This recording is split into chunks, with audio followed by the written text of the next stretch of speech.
ஆண்டவரும் இரட்சகருமாகிய இயேசு கிறிஸ்துவின் இன்ப நாமத்தினாலே உங்களுக்கு வாழ்த்துக்களையும் அன்பையும் ஜெபங்களையும் ஆசீர்வாதங்களையும் தெரிவித்துக் கொள்கிறேன். தேவன்தாமே இந்த நேரத்தை எனக்கும் உங்களுக்கும் ஆசீர்வாதமாக்கி கொடுப்பாராக.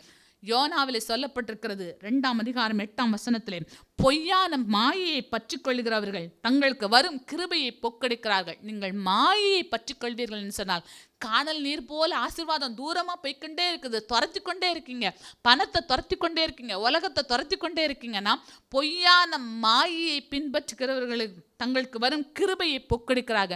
ஆண்டவரே, நீர் எனக்கு கொடுத்த கிருபை வீணா போகக்கூடாது. ஆண்டவரே, நீர் எனக்கு கொடுத்த கிருபை உம்முடைய ராஜ்யத்தை கட்ட பயன்படணும். நீர் எனக்கு கொடுத்த கிருபை பாவம் என்னை நெருங்காதபடி என்னை பரிசுத்தமாய் காத்துக்கொள்ள பயன்படணும். நீர் எனக்கு கொடுத்த கிருபை நான் அதிகமாய் பிரயாசப்பட எனக்கு பயன்படணும். நீர் எனக்கு கொடுத்த கிருபை ஸ்தோத்திரம், அது நான் உமக்காக எரிந்து பிரகாசிக்க உதவி செய்யணும். நீர் எனக்கு கொடுத்த கிருபையினாலே மற்றவர்களை உமக்காக ஆயத்தப்படுத்த அதை பயன்படுத்தணும்னு சொல்லி தேவன் நமக்கு கொடுத்த கிருபையை பயன்படுத்திக் கொள்ள நமக்கு அனுக்கிரகம் செய்வாராக.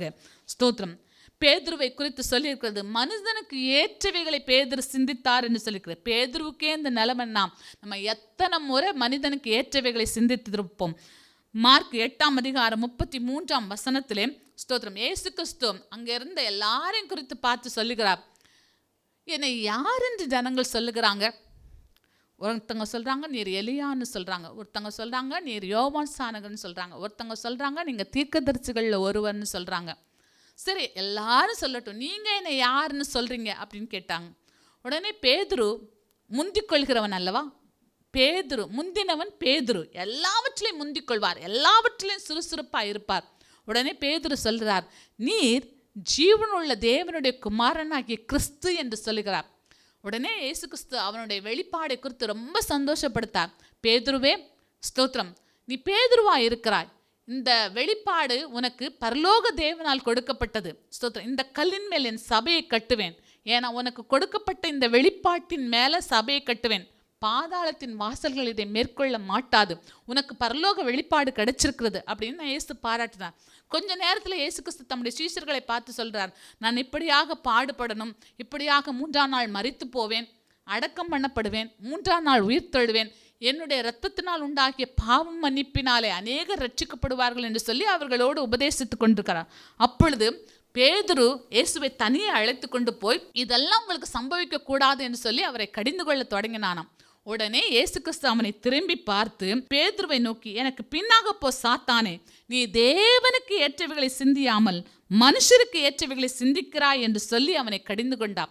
உங்களுடைய திட்டங்களிலும் உங்களுடைய தரிசனங்களிலும் நிறைய நேரங்களில் நீங்கள் மனுஷ பிரகாரமாய் சிந்திப்பீங்க, தேவனுடைய பிரகாரமாய் தேவன் என்ன யோசிக்கிறார் அப்படின்னு சிந்திக்க மாட்டீங்க.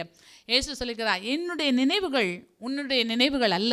நம்ம நினைவுக்கும் இயேசுடைய நினைவுக்கும், நம்ம நினைவுக்கும் பரலோகத்தோட நினைவுக்கும் எட்ட முடியாத உயரம், எட்ட முடியாத டிஃப்ரென்ஸ் இருக்கும். ஆனால் பரலோக நினைவு, தேவனுடைய நினைவுகள் ஆசீர்வாதமானவைகள். அவர் என்னை குறித்து நன்மையானவைகளை சிந்திக்கிறார், என்னை குறித்து ஆசீர்வாதமானவைகளை சிந்திக்கிறார்.